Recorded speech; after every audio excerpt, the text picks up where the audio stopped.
Declassified. 1943. The German ace couldn't hold back his laughter. Below him, the most terrifying weapon of the Second World War was struggling to climb. They called it a flying milk bottle. They mocked its shape, its weight, its speed. They had no idea they were looking at the instrument of their own destruction. This is the story of how arrogance turned to terror, how a weapon dismissed as an ungainly American joke became the unstoppable armored fist that destroyed the Luftwaffe's fighter arm and buried the Third Reich under an avalanche of steel and lead. The date was April 8, 1943. High above the scarred fields of Caen, France, the air was crystal clear and dangerously cold. At 27,000 feet, the pilots of Jagdgeschwader 26, the elite Abbeville boys, felt utterly superior. For years, they had owned this sky. They were veteran predators, honed by combat over Britain, Russia, and the Mediterranean. Among them was Oberleutnant Rolf Hermeken, an ace with the kind of confidence that only years of survival could grant. He peered through the canopy of his Focke-Wulf 190A5. What he saw was baffling. Lumbering up toward his formation were massive, almost comical silhouettes. The Republic P-47 Thunderbolts. Hermeken, a man accustomed to the sleek, nimble lines of the Spitfire, couldn't suppress a grin that wrinkled his oxygen mask. He transmitted a brief, mocking message to his wingman. Die Amis haben uns fliegende Milchkannen geschickt. The Americans have sent us flying milk bottles. Below them, straining against the thin air, 16 P-47C Thunderbolts of the 4th Fighter Group fought for altitude. Each machine was a behemoth, a 7-ton slab of American engineering, powered by the incredible 2,000 horsepower of the Pratt & Whitney R2800 double wasp engine. To the German pilots, they were ridiculous. Barrel-shaped fuselages, almost pregnant in appearance, topped by massive canopies. The wings looked too small, the propellers too large. They looked like a freight train had grown wings and was attempting to defy gravity. They looked, frankly, like the wrong answer to a simple question. What makes a great fighter? The Germans pursued agility, speed, and climbing rate at medium altitudes. The Americans, under the genius of designer Alexander Kartveli, pursued something else entirely: mass, power, and overwhelming industrial-scale firepower. What Hermeken and his comrades didn't know, what none of the Luftwaffe, circling like confident wolves above, could have possibly grasped, was that these milk bottles carried the formula for the destruction of their entire air force. Loaded into those broad, thick wings was the heart of the coming terror. 8 half-inch Browning machine guns, a total of 3,400 rounds of ammunition, a combined synchronized rate of fire of 6,000 rounds per minute. Think about that for a moment. This concentration of firepower was enough to saw a Messerschmitt in half in less than 2 seconds.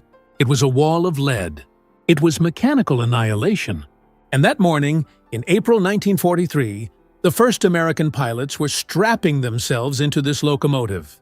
The man leading the 335th Fighter Squadron was Major Donald Blakesley, a veteran who had cut his teeth flying Spitfires with the RAF's Eagle Squadron. Blakesley knew what his new pilots were about to learn through sheer brutal necessity. Survival in the P-47 meant abandoning every piece of conventional dogfighting wisdom. The Thunderbolt was a radical declaration of American industrial philosophy. While German engineers chased incremental improvements in lightweight interceptors, Republic aviation created a high-altitude juggernaut, a dinosaur with a purpose. The genesis of the P-47 came during the Panic of 1940 as France fell. The U.S. Army Air Force urgently needed a high-altitude interceptor to match the Luftwaffe's best. What Kartveli delivered was a monstrous answer. "It will be a dinosaur," Kartveli admitted to his design team. "But it will be a dinosaur with good proportions." The XP-47B prototype that first flew on May 6, 1941, shocked everyone. At an empty weight of 9,900 pounds, it weighed 65% more than its closest predecessor. Its almost pregnant appearance came from the complex turbo supercharger system with massive ducting running back through the entire rear fuselage. The question universally asked by test pilots was simple. This thing actually flies? It didn't just fly, it conquered altitude.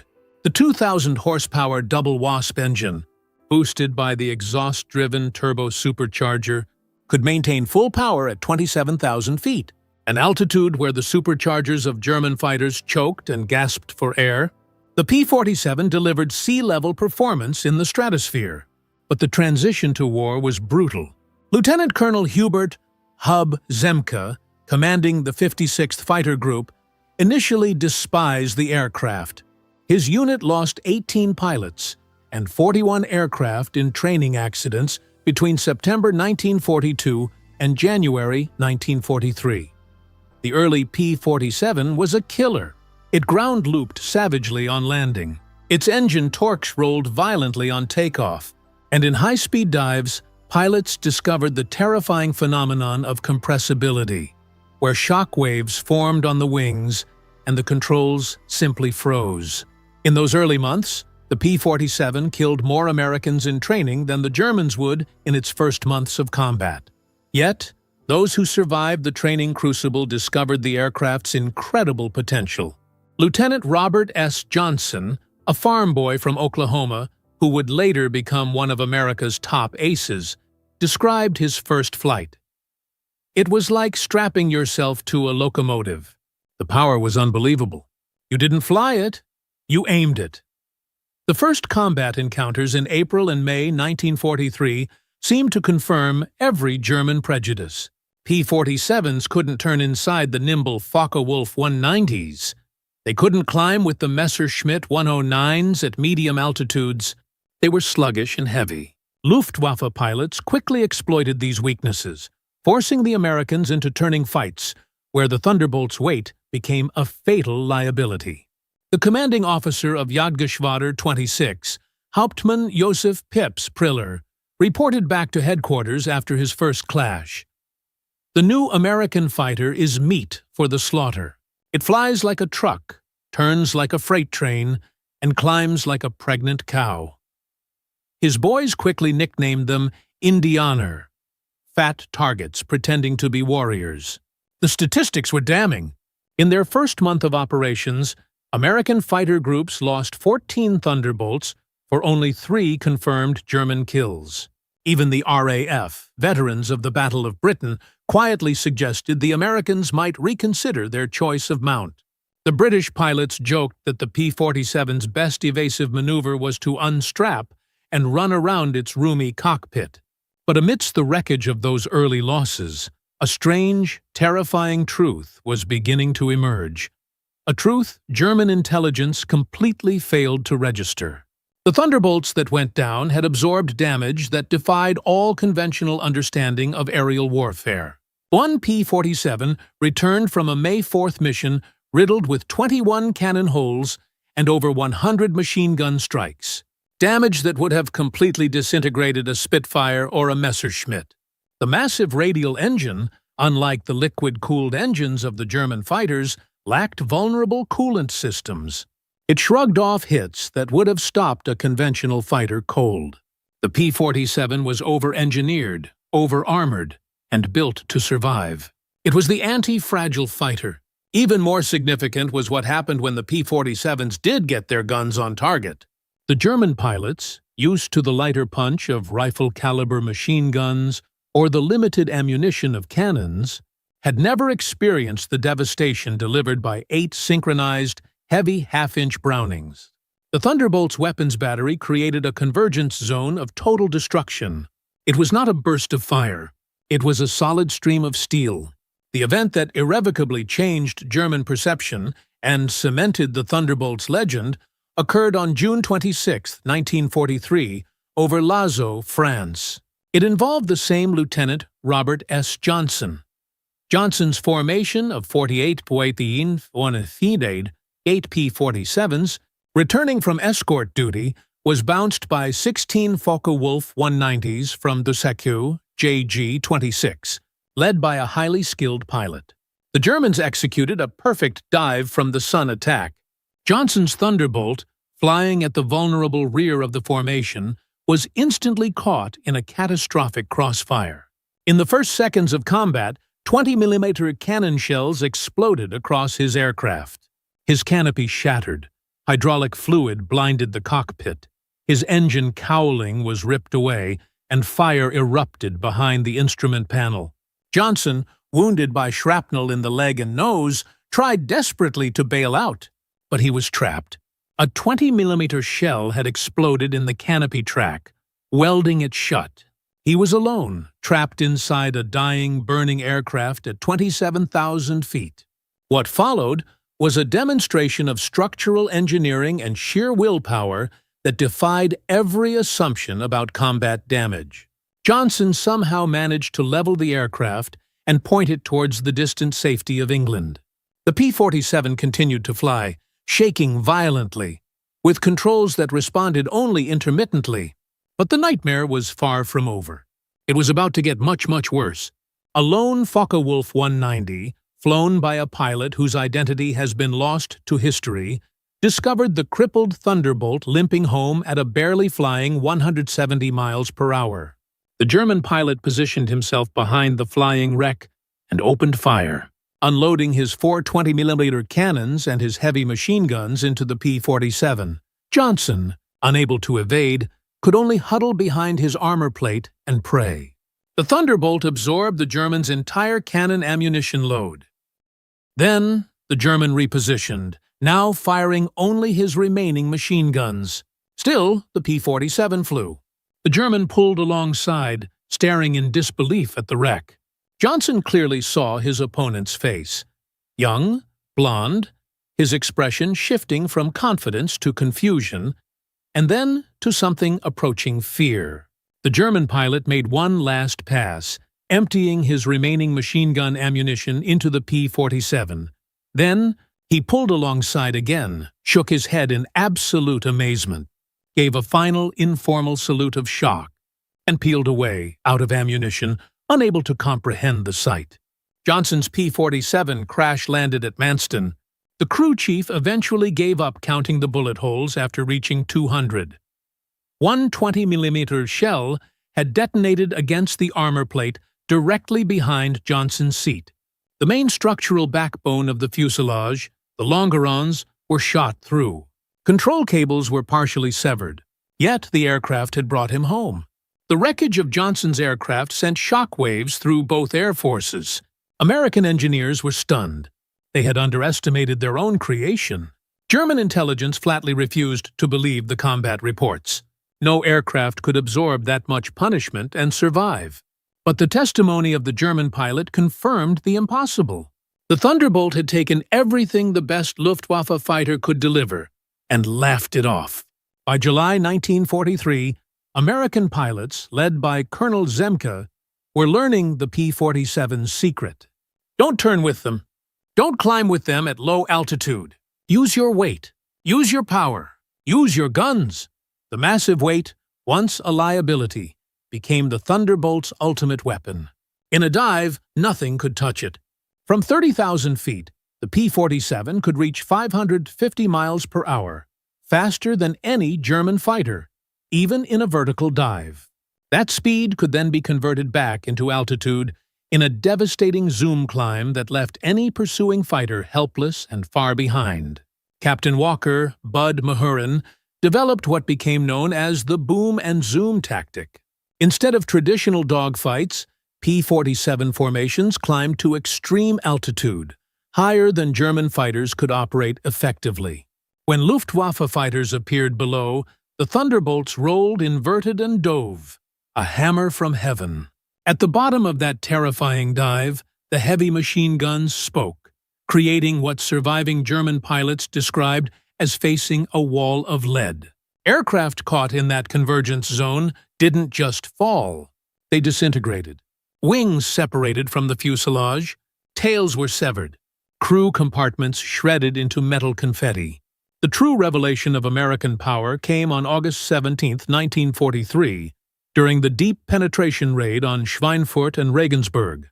It was here that Major David Schilling, leading his squadron, encountered a formation of Messerschmitt Me-110 destroyers, the specialized bomber killers. Schilling's flight of 4 Thunderbolts rolled into their attack dive from 28,000 feet. The date was August 17, 1943. It was the deepest penetration. Raid into Germany attempted to that date, and it was about to reveal the true meaning of American firepower. Major David Schilling, leading the 62nd Fighter Squadron, saw the enemy formation below.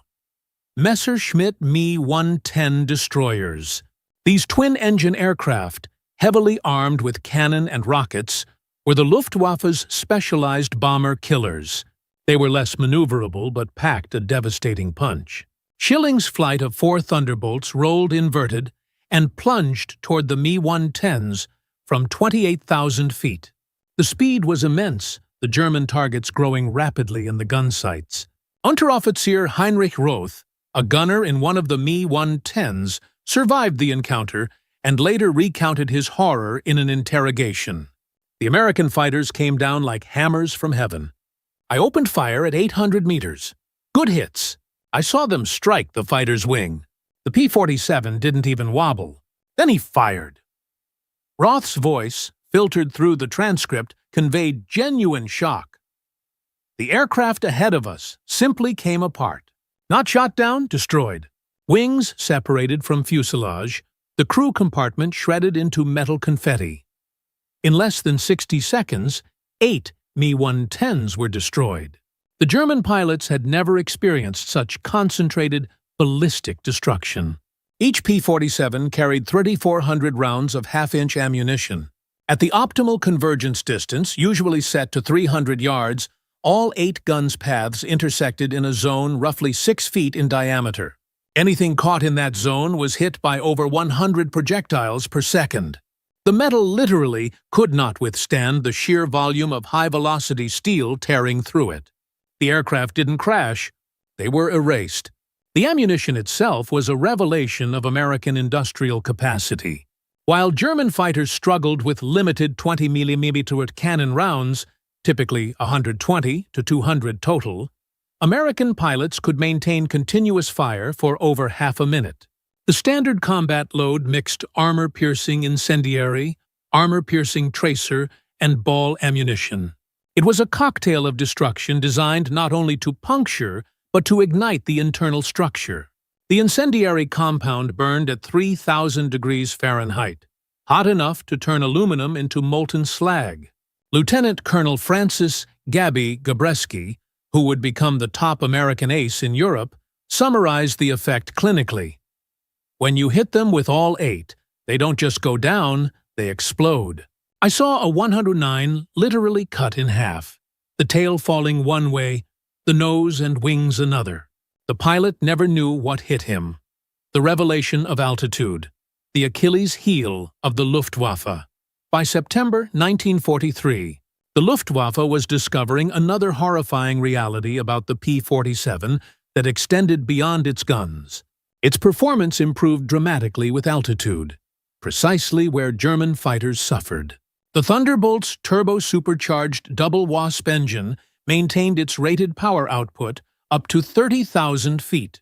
German fighters, relying on less efficient mechanical superchargers, saw their performance degrade significantly above 25,000 feet.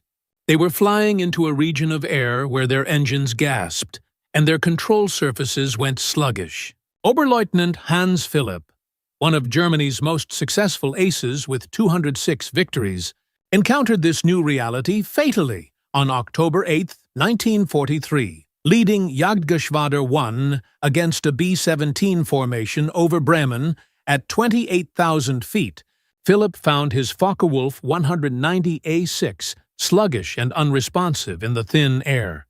He was a veteran of 500 combat missions on 2 fronts, a tactical genius. But against the American machine, brilliance was irrelevant. P-47s of the 56th Fighter Group dove on his formation from 32,000 feet. The German fighters were, quite literally, sitting ducks. Robert Johnson, now an experienced combat pilot on his way to ace status after his famous survival, spotted Phillips' distinctive Focke-Wulf. Johnson's combat report was devastatingly simple. Opened fire at 300 yards, 30-degree deflection. Observed strikes along entire fuselage. Enemy aircraft exploded. No parachute observed. Phillips' death sent shockwaves through the Luftwaffe High Command. If one of their absolute best, a man who had survived everything from Stalingrad to the Battle of Britain, could be obliterated by the flying milk bottle, what chance did average pilots have? Reich Marshal Hermann Göring ordered an immediate panicked investigation into the P-47's true capabilities. The report, delivered in November 1943, was sobering. The Thunderbolt service ceiling exceeded 42,000 feet, higher than any German fighter could reach. Its speed in a dive approached the sound barrier. Its armor included a 3/8-inch steel plate behind the pilot and a thick, half-inch bulletproof glass windscreen. Most disturbingly, its rugged construction allowed it to absorb damage that would have destroyed 3 conventional fighters and still return home. The propeller of doom. The final insult.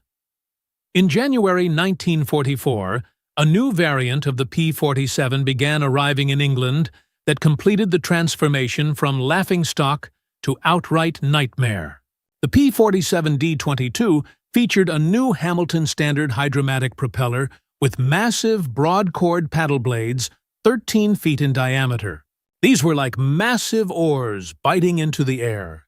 The improvement in climb rate was immediate and dramatic. Where earlier Thunderbolts had climbed at an anemic 2,200 feet per minute at sea level, the paddle blade variants could achieve 3,000 feet per minute, matching or exceeding German fighters at most altitudes. The massive propeller did more than improve performance. It changed the sound of the Thunderbolt. The tips of those huge blades, reaching supersonic speeds, created a distinctive, deep, thundering roar that could be heard for miles. German ground troops reported being able to identify approaching P-47s by sound alone, a deep, threatening rumble that meant death from above. They stopped calling it a milk bottle. They began calling it Donnerschlag, thunderclap. Hauptmann Heinrich Knoke, a veteran of over 200 combat missions, encountered the new variant in February 1944 near Hanover. He wrote in his combat diary, "The fat American fighters have learned to climb. We tried to disengage, but they followed us up to 30,000 feet. Schmidt was caught and blown apart. Nothing left but smoke and fragments. These are not the same machines we laughed at last year." By March 1944, the P-47, once dubbed short-legged, could escort bombers deep into Germany.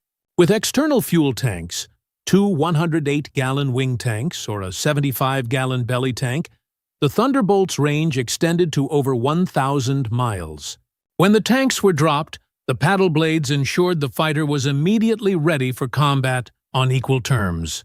The Luftwaffe's strategy, to concentrate on the bombers and ignore the escort, collapsed. They were forced to fly through the P-47 screen, an increasingly suicidal proposition. Grudging respect quickly bordered on outright fear. Major Gunther Rall, one of Germany's greatest aces with 275 victories, survived an encounter with P-47s on March 6, 1944, that left him badly wounded. He recalled the moment of realization. "We saw them above us, fat silhouettes against the sun. Someone laughed and said, 'Here come the flying pigs.' Nobody was laughing 30 seconds later. They came down like an avalanche, faster than we could react. Their guns didn't fire in bursts like ours. They poured out solid streams of fire. Getting caught in that stream meant instant death." The juggernaut shifts focus. The rise of the Jabot. As the longer-ranged P-51 Mustangs began to assume long-range escort duties in the spring of 1944, P-47 units shifted their primary focus. They became dedicated ground attack aircraft, a role that would make them the most feared, most devastating weapon in the German arsenal. This transition began in earnest in April 1944 as the Allies prepared for the invasion of France. The Thunderbolt's heavy machine gun battery, designed for aerial combat, proved equally effective against ground targets. The armor-piercing incendiary ammunition could penetrate the top armor of most German vehicles. A 2-second burst, just a quick squeeze of the trigger, put 160 half-inch projectiles into a target area the size of a truck. But it was the addition of external ordnance that transformed the P-47 into a true multi-role monster. The D-25 variant could carry a bomb load equal to early war medium bombers, 2 1,000-pound bombs under the wings, and a 500-pounder under the fuselage. Later variants added rocket stubs for 10 5-inch high-velocity aircraft rockets, HVARs, each equivalent to a 105mm artillery shell. Oberst Hans von Luck, commanding the 125th Panzer Grenadier Regiment during the Normandy campaign, experienced P-47 ground attacks firsthand. They came in low, so low you could see the pilots' faces. The sound was terrifying. Engines roaring, rockets screaming, then the hammer of those heavy machine guns. A column of our trucks simply ceased to exist.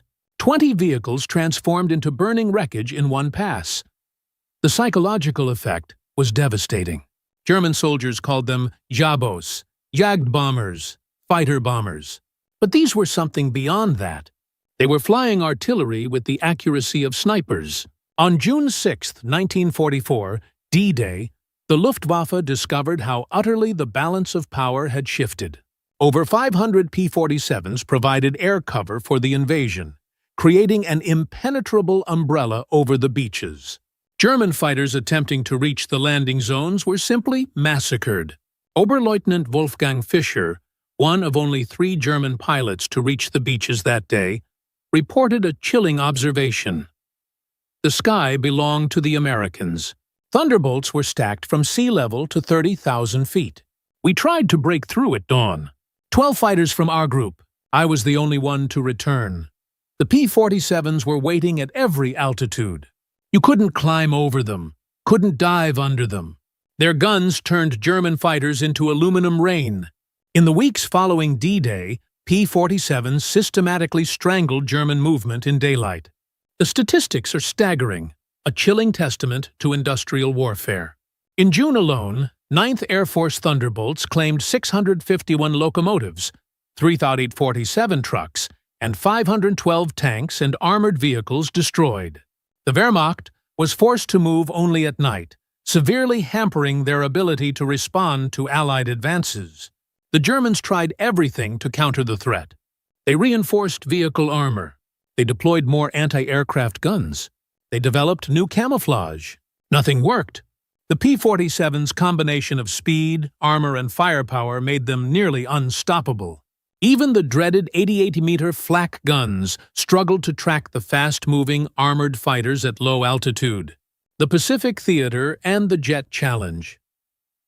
While dominating Europe, the P-47 was simultaneously proving its worth in the vast, harsh conditions of the Pacific.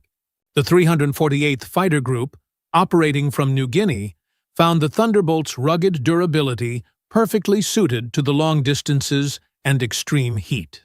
Colonel Neil Kierby, commanding the 348th, led 4 P-47s against 40 Japanese aircraft over Wewak on October 11, 1943, shooting down 6 enemy planes himself in a single mission. He won the Medal of Honor. Japanese ace Saburo Sakai, who faced the P-47s, later wrote, "We called them monsters. Our 20mm cannon, which could destroy a P-40 with a few hits, seemed to have no effect.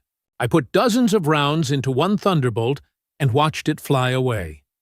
The P-47's shift to the ground attack role, while devastating, did not mean the end of its air-to-air career. In fact, it was about to face the ultimate challenge, the arrival of the German jet fighter. The Messerschmitt Me-262, with a blistering top speed of 540 miles per hour, should have been untouchable by any propeller-driven fighter. The jet represented a technical superiority that Germany hoped would reverse the tide of the air war. But the Thunderbolt pilots had learned the jet's secret weaknesses. Me-262s were most vulnerable in 2 situations: during takeoff and landing, when they were slow and fuel-hungry, and in high-speed dives from altitude. On November 27, 1944, Lieutenant Colonel John C. Meyer of the 352nd Fighter Group achieved the impossible. Diving his P-47 from 28,000 feet, his Thunderbolt reached speeds approaching 500 miles per hour, fast enough to catch the jet in level flight. The German pilot, confident in his speed advantage, never saw the diving piston engine fighter until Meyer's 8 guns opened up at 400 yards. Meyer's combat report noted, "The enemy aircraft disintegrated under fire. Large pieces, including both engines, separated from the fuselage. The pilot did not escape. The concentrated fire of 850 caliber guns proved more effective than we anticipated against jet aircraft." The heavy machine gun, once dismissed as outdated, was actually a perfect counter to the fragile aluminum structure of the early jets. One good, sustained burst tore them apart like paper. By early 1945, specialized P-47M variants were deployed specifically to counter the German jets and V-1 flying bombs. With water methanol injection boosting the double Wasp engine to an incredible 2,800 horsepower, these ultimate Thunderbolts could reach 470 miles per hour in level flight. Major George Bostwick, commanding the 63rd Fighter Squadron, shot down 2 Me-262s in March 1945. His tactical report emphasized the new P-47 philosophy. The jets are faster, but they can't turn, and they can't take punishment. One good burst from our battery, and they come apart like they're made of paper. They have to slow down to attack bombers. That's when we get them. The final lesson: industrial logic versus tactical brilliance. The ultimate, brutal demonstration of American material superiority came during Operation Bodenplatte. The Luftwaffe's desperate, last-ditch attempt to destroy Allied air power on the ground. On January 1, 1945, nearly 900 German fighters, including their best remaining pilots, launched surprise attacks on Allied airfields across Belgium and the Netherlands. The goal was simple: cripple the planes and buy the Wehrmacht time during the Battle of the Bulge.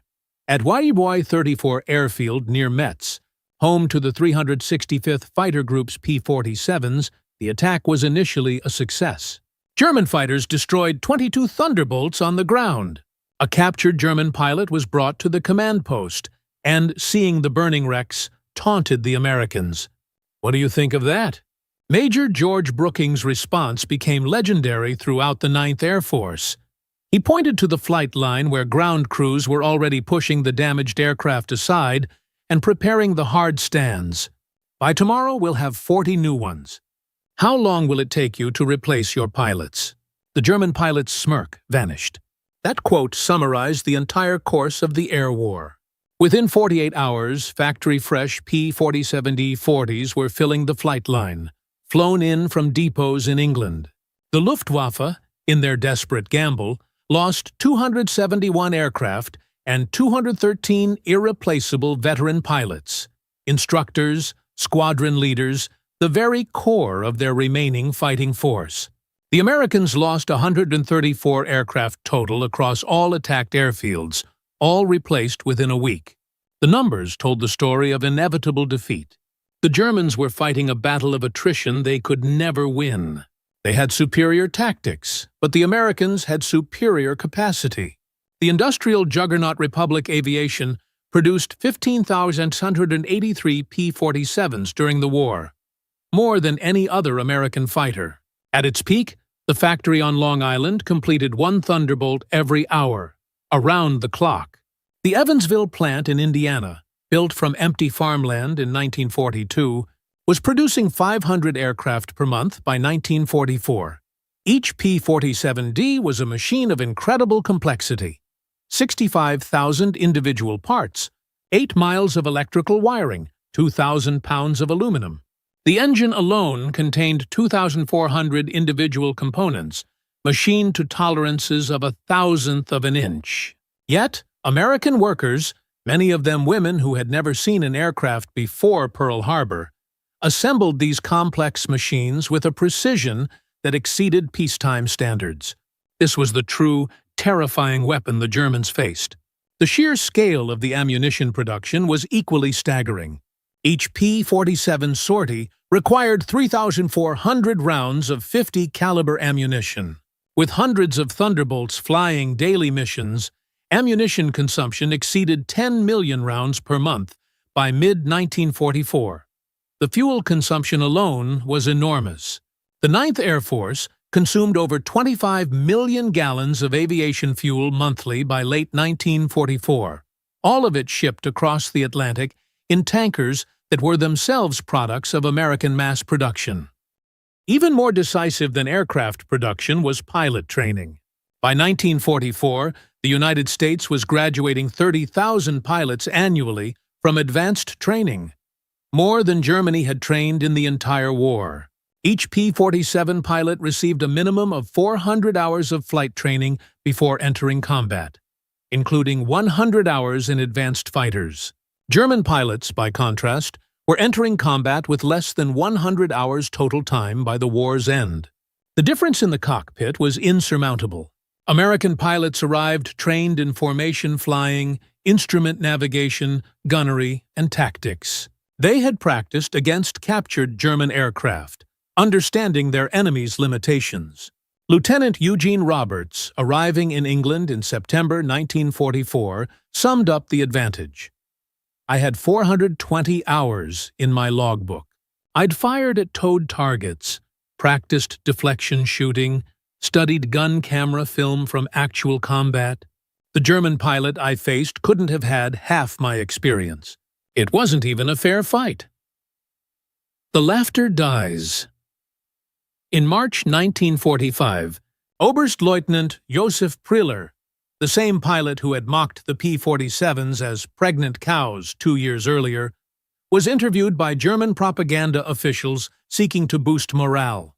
His statement, deemed too demoralizing for publication, revealed the complete transformation in German attitudes.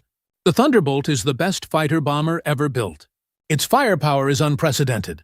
But beyond the machine is what it represents: unlimited American production. They lose 10, they build 20, we lose 1, it's gone forever. Priller's words were the ultimate surrender to industrial reality. We laughed at them in 1943. We're not laughing now. When you hear those guns, you know death has come calling. The sound haunts us. Mechanical, precise, unstoppable. Like everything American, it's about overwhelming material superiority. They didn't beat us through better tactics or braver pilots. They buried us under an avalanche of steel and lead. The final confrontation was no longer tactical. It was psychological. By April 1945, the Luftwaffe existed almost entirely on paper. Fuel shortages grounded most aircraft. Experienced pilots were dead or captured. Airfields were cratered ruins. But even if aircraft and fuel had been available, German pilots faced an impossible equation. Attacking meant facing P-47 formations that owned every altitude, from ground level to 40,000 feet. Feldwebel Klaus Brettschneider, one of the last German pilots trained in 1945, flew exactly one combat mission before the war ended. His encounter with P-47s over Leipzig lasted 12 seconds. I saw them diving from above, 4 Thunderbolts in perfect formation. I tried to turn, but they were too fast. The leader fired from 500 meters. My aircraft shook like it was hit by sledgehammers. The engine exploded, the wings separated. I barely escaped. Brettschneider's testimony captured the final truth. In the parachute, I watched them destroy my entire staff. 6 fighters gone in under a minute. The sky rained burning aluminum and bodies. The psychological impact was complete. German medical officers began documenting what they called Jabo fever, physical symptoms of stress appearing in pilots and ground troops whenever the Thunderbolts were reported in the area. Veterans who had faced hurricanes and Spitfires without fear became physically ill before missions against the P-47s. The distinctive, deep thunder of approaching Thunderbolts, the Donnerschlag, caused immediate panic among ground troops who knew that survival meant finding cover instantly.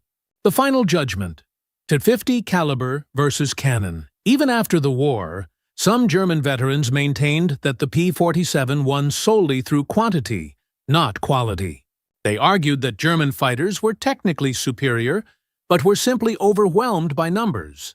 The combat records, however, tell a different, more nuanced story. In engagements where numbers were equal, the P-47s consistently prevailed, specifically because of its armament.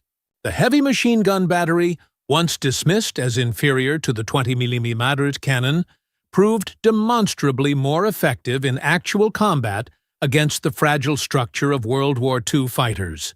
Analysis of gun camera footage revealed the critical difference. German cannon shells, while individually more destructive, required extremely precise aim and had severely limited ammunition, typically 120 to 200 rounds total.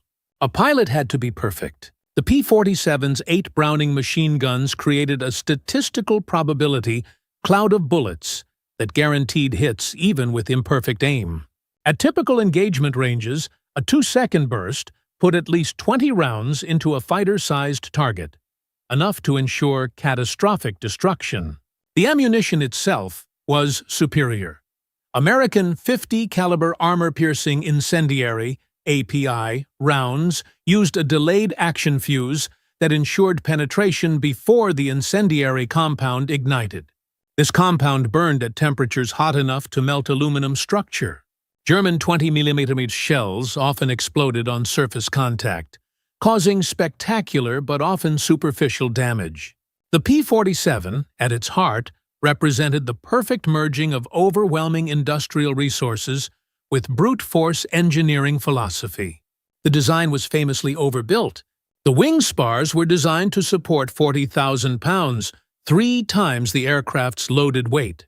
The engine mount could withstand 12 Juderid forces. Control cables were doubled throughout with automatic backup systems. The ammunition feed system alone was a marvel of engineering.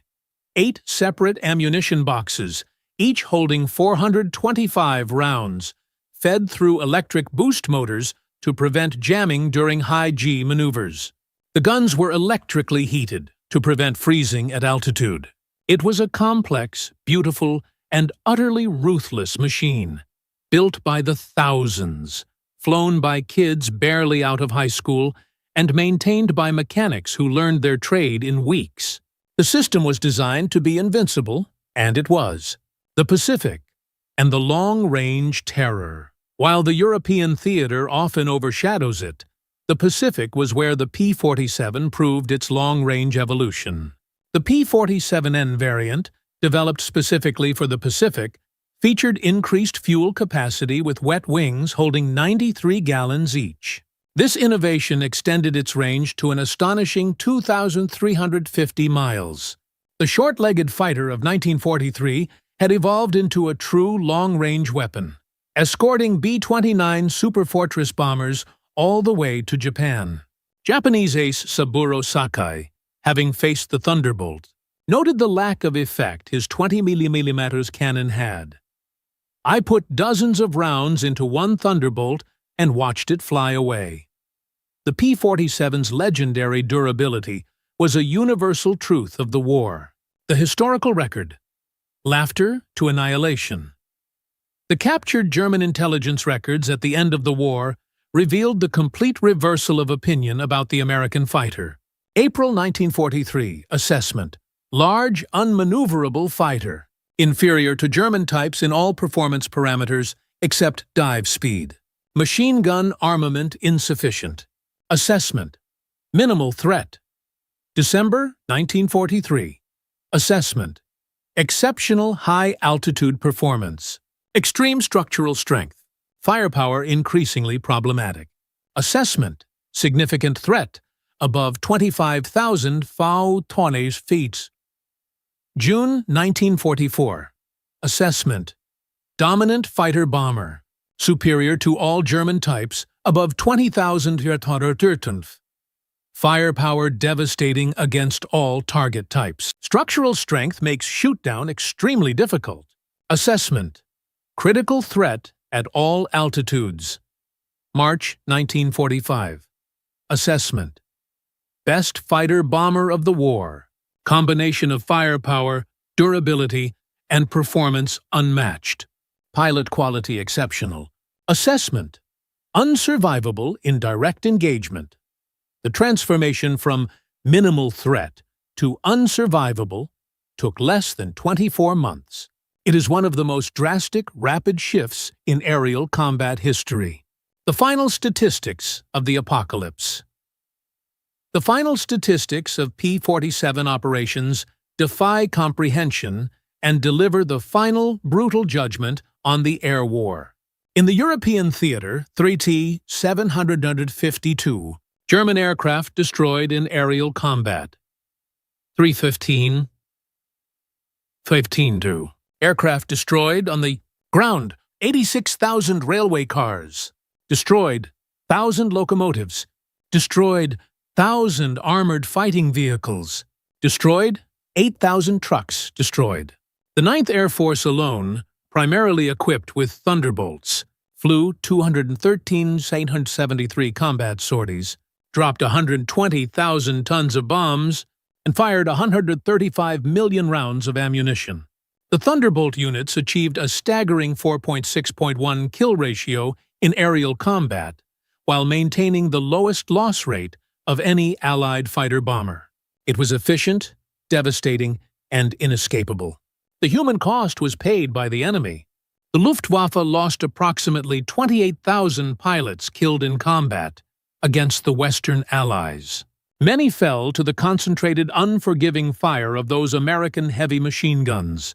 Each loss represented years of training and experience that Germany could never replace. By war's end, the average German fighter pilot had less than 30 hours of combat experience. The average P-47 pilot had over 200.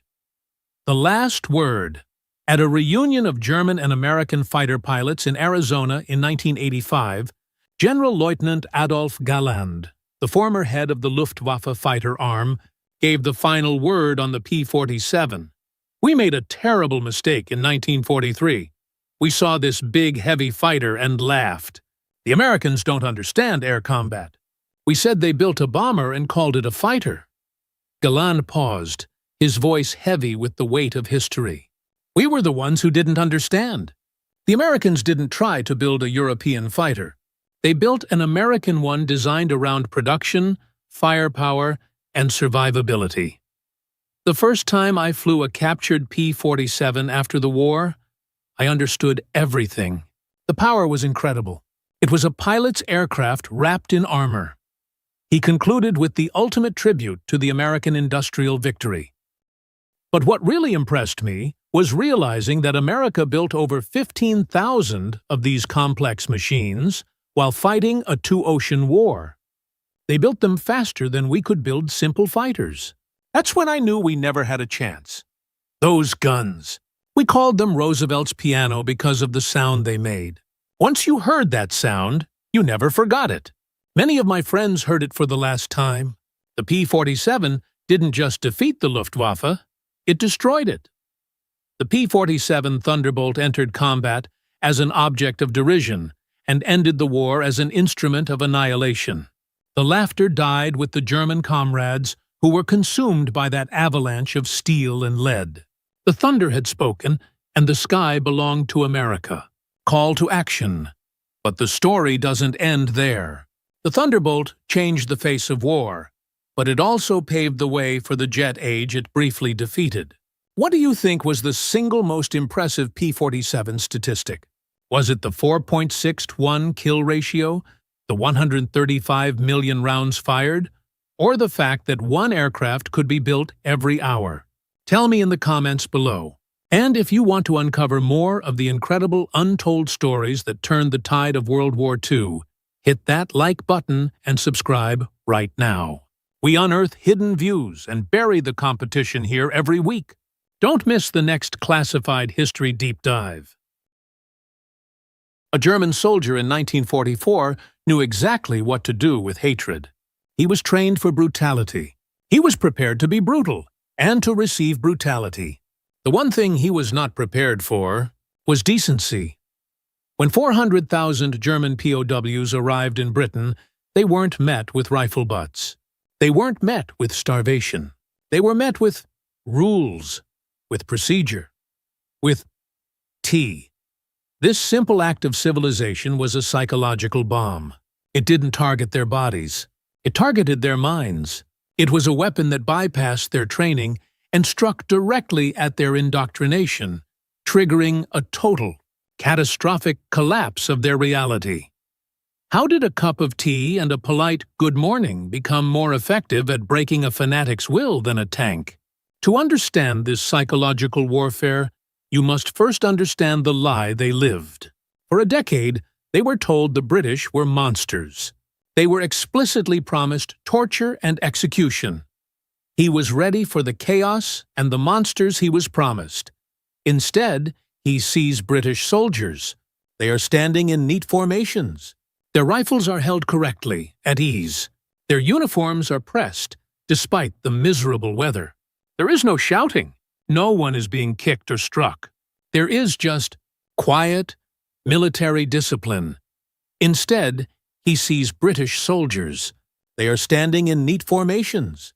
Their rifles are held correctly, at ease. Their uniforms are pressed, despite the miserable weather. There is no shouting. No one is being kicked or struck.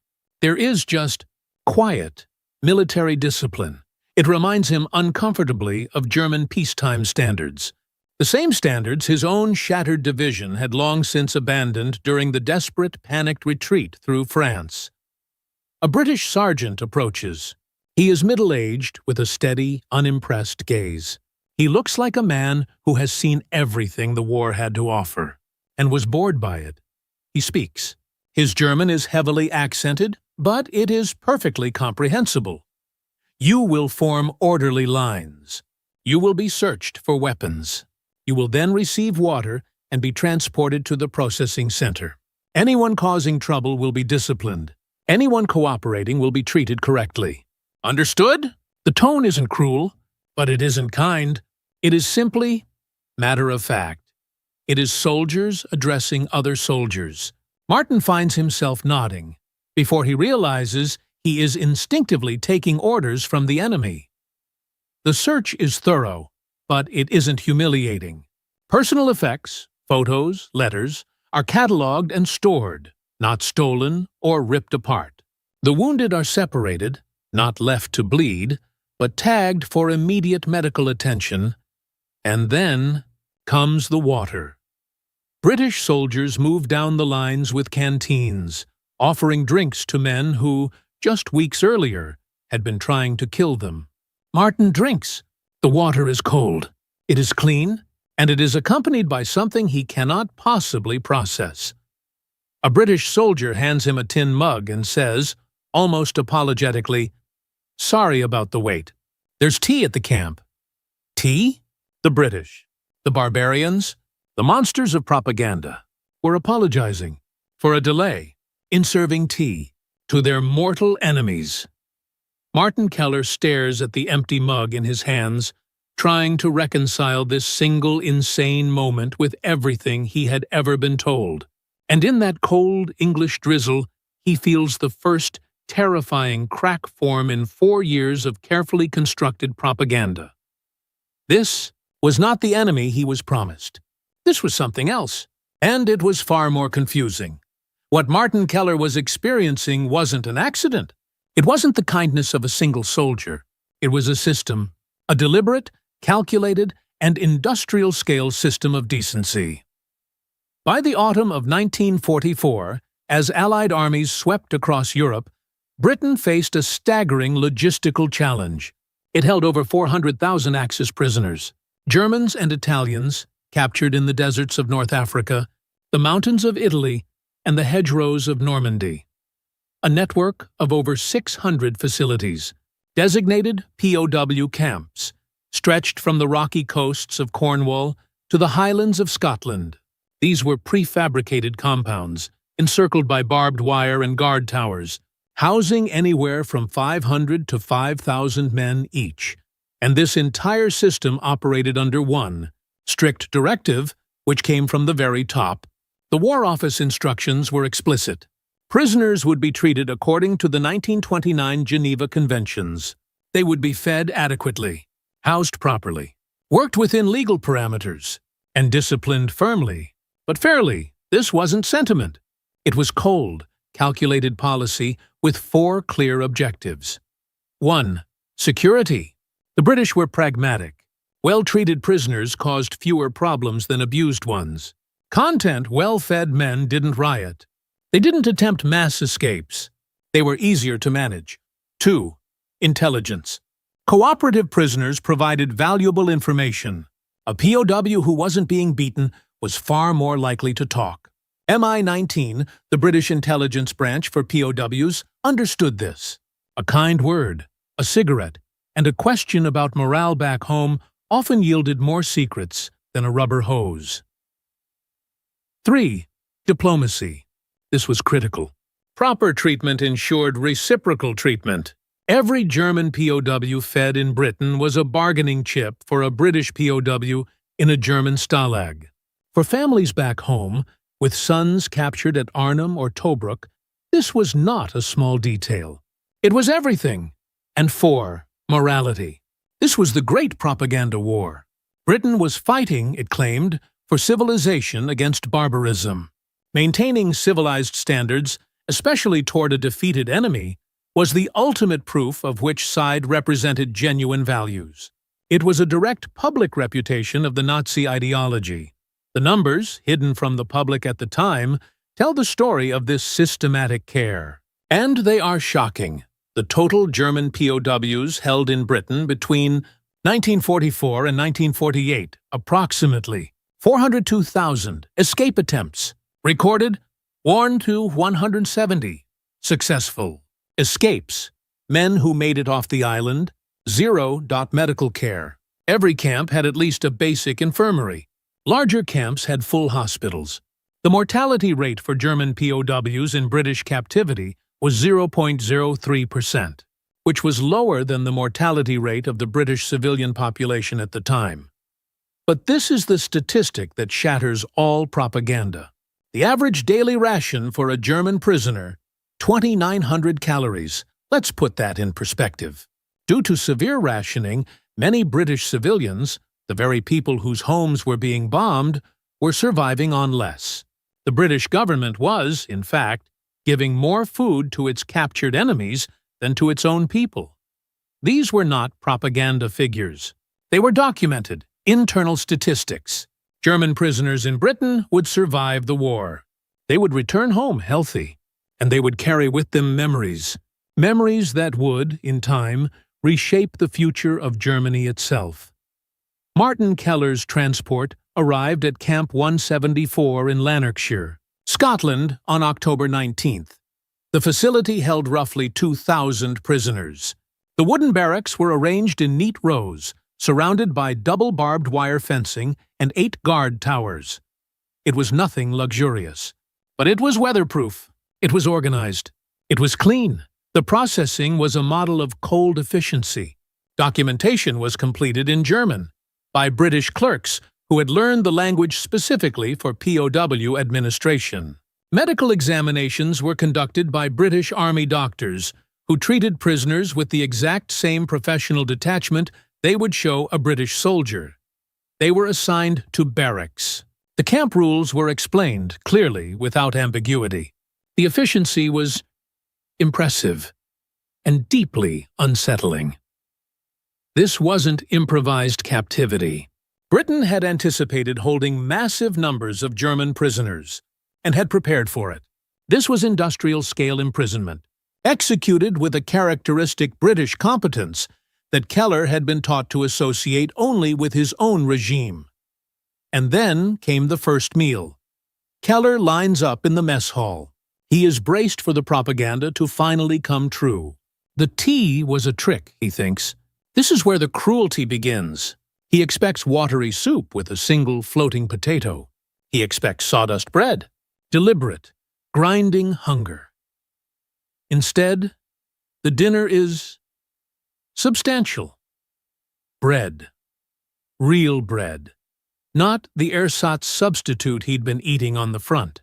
A thick stew with actual chunks of meat, boiled potatoes, a smear of margarine, and, of course, more tea. It was, Martin realized with a cold shock, more food and better food than his own unit had received during the final, desperate weeks of fighting in Normandy. He sat in the mess hall, staring at his plate, physically unable to process the disconnect. They had been told the British would starve them. Instead, on his very first night, he had eaten more calories than he'd had in weeks before his capture. Around him, other prisoners ate in a similar stunned silence. Some ate slowly, as if savoring a lost memory. Others wolfed the food down, terrified it might be a mistake, that it would be taken away. A few men wept quietly, not from sadness, but from the overwhelming physiological relief of a full stomach after months of terror and inadequate rations. I couldn't understand it, Martin Keller recalled in a 1986 interview. We'd been told the British would treat us worse than animals.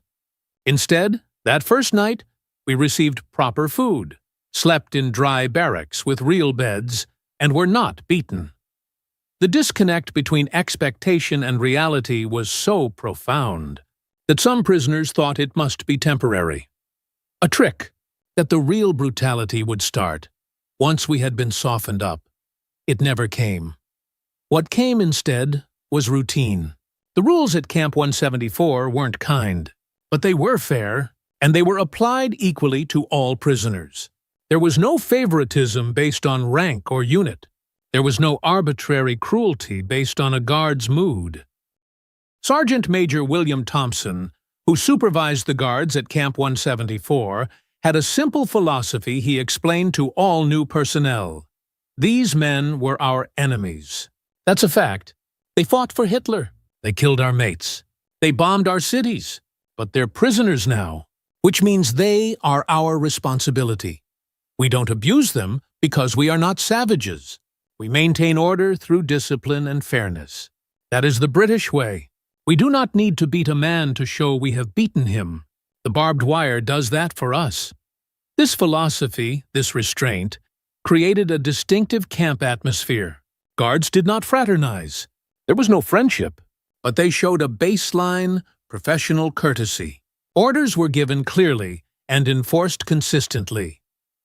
Violations of the rules, stealing, fighting, insubordination, resulted in disciplinary action. Typically, this meant confinement to quarters or reduced privileges. It did not mean a beating with a rifle butt. The contrast was absolute, and it was intentional. On the Eastern Front, the Nazis had deliberately starved over 3 million Soviet prisoners to death, treating them as subhuman. It was a core part of their ideological war. Britain was now demonstrating on its own soil that a democratic civilization could maintain its moral standards, even under the extreme pressure of total war. It was a living, breathing refutation of the Nazi claim that democracies were weak, decadent, and soft. The German prisoners, now clean, fed, and safe, were left to wonder. Their entire worldview, built on the idea of might makes right and the brutality of the enemy, was being dismantled. Not by force, but by procedure. In his bunk, Martin Keller processed the first 24 hours. No beatings, no starvation, no summary executions. The propaganda was a lie, a total lie. This created a new, unsettling question that filled the barracks. If the British weren't going to starve them, and they weren't going to abuse them, what exactly were they planning to do with 400,000 healthy, defeated German soldiers? The answer, they would discover, was far more sophisticated than mere punishment. It was a plan that would, quite literally, rebuild the nation they had tried to destroy. The true purpose of their captivity would not be found in the barracks or the mess hall. It would be found in the vast, open, and desperate farmlands of wartime Britain. The work was about to begin, and with it, a new series of interactions that would challenge the prisoners even more than the T-twist had. Because now, they were about to meet the civilians, the farmers, the men and women whose sons and husbands were still fighting and dying on the front lines. How would they treat the men who had made them widows? The propaganda had failed, but surely the hatred of a grieving civilian would be real. The German prisoners were right to be afraid. The British Army's system of decency was one thing. The cold professional logic of the Geneva Conventions was a shield.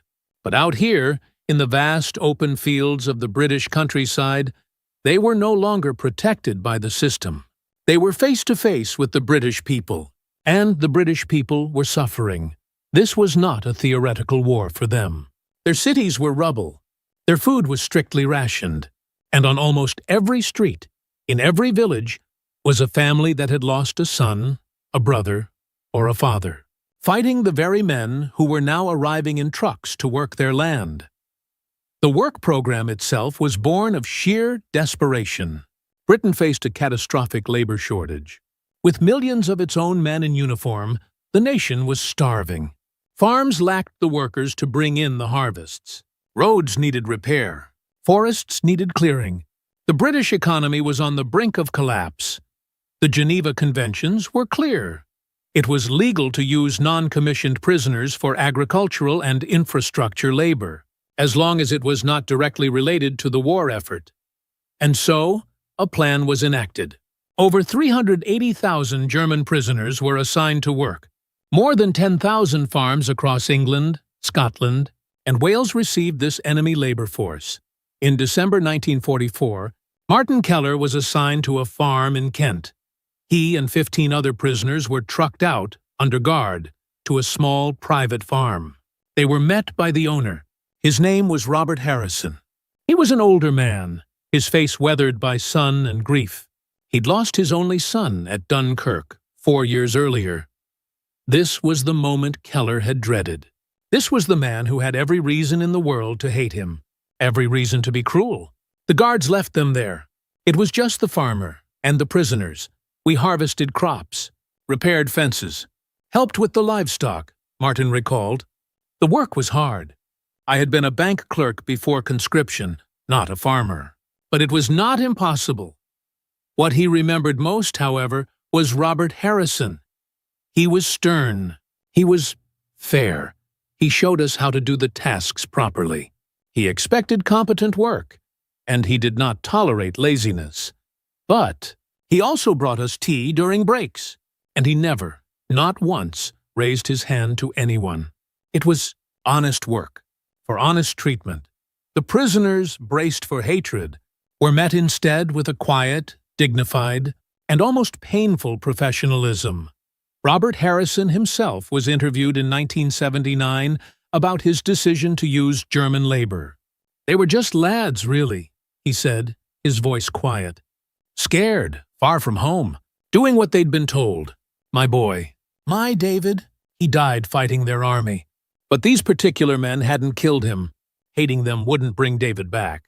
So, I worked them hard, but I treated them fair. That's all you can do, isn't it? Be decent when you can. This interaction, repeated on thousands of farms, created a profound cognitive dissonance in the prisoners. The farmers, who should have despised them the most, often developed a grudging, professional respect for the men who worked diligently. Some prisoners, in turn, began to learn English through this daily human contact. Occasionally, British civilians would pass the work details and share cigarettes or pieces of their own rationed food, small gestures that flew in the face of every piece of propaganda about British hatred. But it was the tea. The tea became the unexpected revolutionary symbol of British treatment. It was mundane. It was routine. And that is what made it so profound. Every morning and every afternoon, the work details would stop. The British supervisors, whether they were guards or farmers like Robert Harrison, would heat water. They would brew tea, and they would distribute it to the German prisoners, exactly as they would to British workers. This gesture was so ordinary that the British personnel barely noticed they were doing it. For the German prisoners, it was world-shattering. Tea was not just a beverage, it was a cultural statement. In Britain, you offered tea to everyone, to friends, to strangers, to colleagues, to guests. Offering tea to a German prisoner meant, in that moment, treating him as a human being worthy of basic courtesy, not as a subhuman enemy deserving only contempt. Martin Keller remembered his first tea break on Harrison's farm. Harrison called us over, poured tea from a large thermos, handed me a cup. There was no ceremony, no speech, just, "Right, lads, 10 minutes." I stood there, holding this hot cup of tea, watching Harrison drink his own, and I realized he was treating us the same way he would treat English workers. Not friends, we would never be friends, but equals in that moment. Human beings taking a break from work.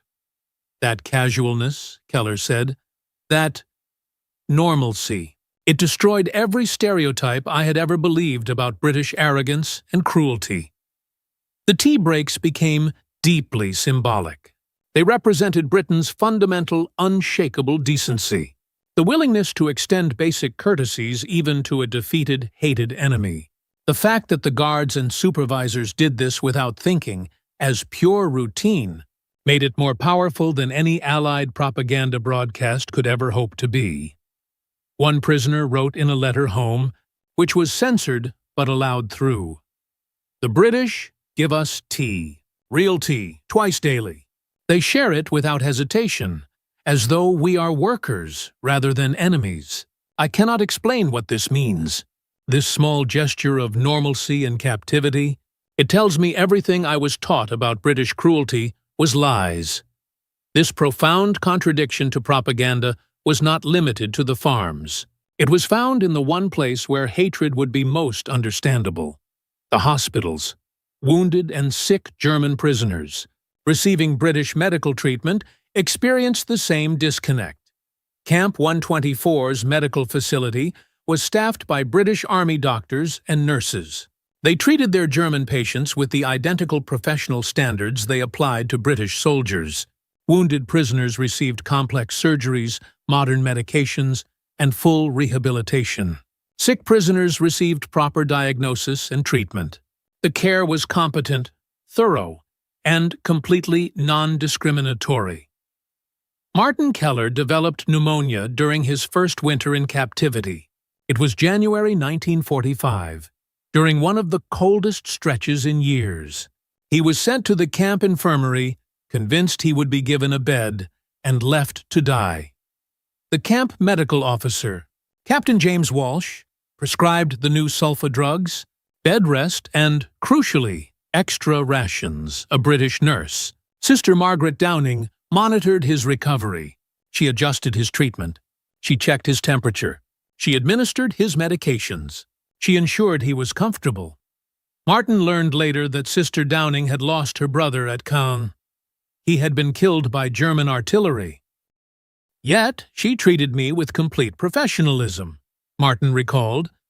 No coldness, no cruelty, just a nurse doing her job properly. When I was recovered, I tried to thank her. She just looked at me and said, "You're welcome. Stay healthy." As though saving a German soldier's life was simply what nurses did. This systematic care served British interests. Healthy prisoners worked more effectively, but it also served a deeper moral purpose. It demonstrated that Britain valued human life, even when that life belonged to an enemy soldier. For prisoners who had been taught that the British Empire was built on casual cruelty, this was an ideological crisis. This crisis, this collapse of propaganda, was crystallized in a single incident in December 1944. It was Christmas. Camp authorities, in adherence to the Geneva Conventions, permitted the prisoners to organize their own Christmas services, both Protestant and Catholic. In a cold barracks at Camp 174, German prisoners gathered. They had decorated the room with improvised ornaments, made from scrap materials and tin foil. They gathered for religious observance. They sang traditional German hymns. On Christmas Eve, the Protestant prisoners assembled. They began to sing Stille Nacht, Silent Night. The song, sung in German, drifted across the frozen camp square. It was audible to the British guards standing watch in the towers and at the perimeter, men who were far from their own families. The guards stopped talking. They stood quietly in the cold, listening. When the song ended, several of them applauded. Softly. A few minutes later, Sergeant Major William Thompson, the same man who had processed them on the first day, entered the barracks. The singing stopped. The prisoners tensed. Thompson was carrying a box. He walked to the front. He put it down. It was filled with cigarettes and biscuits from the camp store. Not required by any regulation. Not part of any policy. "Happy Christmas, lads," he said simply. He distributed the items, and then he left. Martin Keller remembered that moment for the rest of his life. We were singing about peace and hope, while imprisoned by enemies we had tried to kill. The British guards could have mocked us. They could have forbidden the service. Instead, they respected it. And when Thompson came in, treating Christmas as something that transcended the enmity, I understood something fundamental. These were not the barbarians we had been taught to expect. They were civilized men, treating defeated enemies with a dignity we had never shown anyone during our victories. The Christmas service, far more than the food or the barracks, became emblematic of British policy. It was not cruel. It was not soft. It was simply decent. This decency, however, had an unintended strategic consequence. The prisoners were allowed to write letters home, and what they wrote would become a weapon. The British authorities understood, perhaps better than the Germans themselves, the strategic value of these letters. Allowing prisoners to write home served a dual purpose. On the surface, it fulfilled the Geneva Conventions, but beneath that, it was a masterstroke of psychological warfare. MI-19, the intelligence section handling POWs, censored every single letter. They weren't looking to stop complaints. They were looking for intelligence on German civilian morale, but they also ensured that the truth got through. And the truth was a weapon. When a German family, living in a bombed-out city like Hamburg or Berlin, received a letter from their captured son, they were braced for the worst. They expected to read coded messages about starvation or torture. Instead, they read letters like the one Martin Keller sent to his wife in December 1944. "I am well and healthy. The British treat us fairly. We work, we eat, we are not abused." Everything we were told about British cruelty was propaganda. "I am safer here than I would be continuing to fight. The food is better than we received in France. Do not believe what you hear from Berlin about prisoner treatment." Imagine that letter arriving. Imagine the effect. Martin's wife, living on dwindling rations in a city being erased by Allied bombers, shares the letter with her neighbors. The information ripples outward. A virus of truth inside a body of lies. The immediate effect is relief. Her husband is alive. But the secondary effect is profound, and for the Nazi regime, it is catastrophic. If the Führer's propaganda about prisoner treatment is a lie, what else is a lie? The promised miracle weapons? The claims about imminent victory? The entire justification for continuing a hopeless, suicidal war? Every letter home, every mention of fair treatment, adequate food, and tea breaks was a hammer blow against the foundation of Goebbels's propaganda machine. It undermined the remaining faith in the regime. It proved, in the simple, honest handwriting of their own sons, that the enemy was not the barbarian they were told. These letters undermined German military morale far more effectively than any Allied broadcast ever could. For the German soldier still fighting, the calculus began to change. Surrender no longer meant a terrifying, unknown fate. It meant survival. It meant clean water, 2,100 calories, and medical care. For the prisoners themselves, this extended captivity, this period of safety and routine, created something they hadn't had in years. Time. Time to think. The ideological transformation was not instant. It was a slow, agonizing process. For men who had been raised in the fanaticism of the Hitler Youth, force-fed a doctrine of racial superiority and brutal strength. The quiet decency of their captors was a psychological earthquake. The initial shock at humane treatment gave way to acceptance. This, in turn, opened the door to a terrifying question. If they were wrong about the British, what if they were wrong about everything? In the camp, I had time to think, without constant propaganda reinforcement, Martin Keller recalled. I saw the British, men who had every reason to hate us, treating us fairly. I talked to other prisoners, men from the front lines, who admitted that what they had seen, what we had done, in Russia, in Poland, that it was not war, it was evil. In the camps, prisoners were given access to British newspapers. They were censored, of course, but they still provided information and a perspective that they had never received in Germany. They read about the progress of the war. They read about democratic debates. They read about a world that was not governed by the singular, screaming voice of a dictator. Slowly, painfully, Martin Keller rebuilt his understanding of the world. I realized I had fought for an evil regime. I had believed the lies. The British, who had defeated and imprisoned me, were more honorable, more civilized than the regime I had served. This informal transformation, born from experience, was eventually formalized by British authorities. As the war ended and the true, staggering horror of the Nazi crimes was revealed to the world, Britain implemented formal re-education programs. These were not crude counter-propaganda. They were lectures, films, and open discussions about the mechanics of democracy, about the rule of law, and, most critically, about the Nazi atrocities.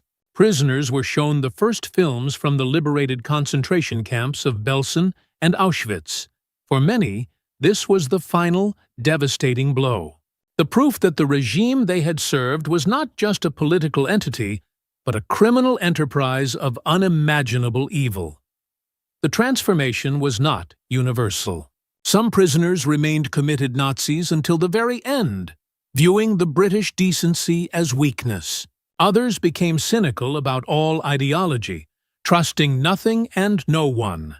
But for a significant and vital number, the experience of captivity in Britain was a genuine intellectual and moral reconstruction. They had entered the wire as soldiers of the Third Reich. They would leave it as something else. When repatriation finally began in 1946 and 1947, a new and perhaps the most shocking chapter of this story began. The war was over. Germany was in ruins. The prisoners were, by law, free to go home. And yet, thousands of German prisoners volunteered to remain in Britain. The British government, still facing catastrophic labor shortages for its own reconstruction, permitted these volunteers to stay, not as prisoners but as civilian workers.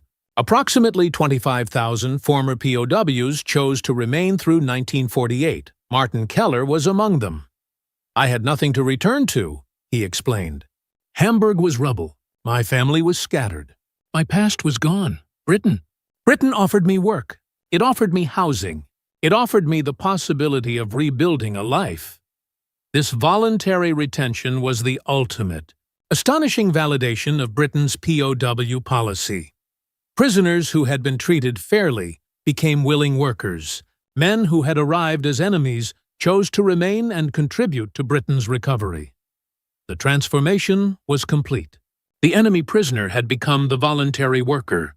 The system of decency had not just prevented riots, it had created an ally. Some of these 25,000 men never left. They eventually married British women. They established businesses. They became British citizens. Their children and grandchildren would grow up British, carrying the complex, improbable memory of a grandfather who had arrived in chains and stayed as a neighbor, Lanarkshire. March 1948. The last of the voluntary German workers were preparing for their final repatriation. Martin Keller stood at the very same railway station where he had arrived. 3.5 years earlier, as a terrified prisoner expecting brutality. Now, he was leaving as a free man. He carried a small suitcase, a set of British work references, and enough savings to start over in a new Germany. He was waiting for the train when he saw a familiar figure walking toward him. It was Robert Harrison, the farmer who had supervised his work, who had taught him English, who had treated him fairly, when hatred would have been so simple, so understandable. The old man had come to see him off. They shook hands. Harrison handed Martin a small package. Inside, of course, was tea, some biscuits, and a personal letter of reference. "You're a good worker, Martin," Harrison said. If Germany doesn't treat you right, you're welcome back here. We'll find you something." Martin Keller nodded, unable to speak. He had arrived expecting punishment, and had received tea. He had anticipated cruelty, and had found in its place a quiet, stubborn decency. The train pulled away from the station. Martin watched the English countryside pass by.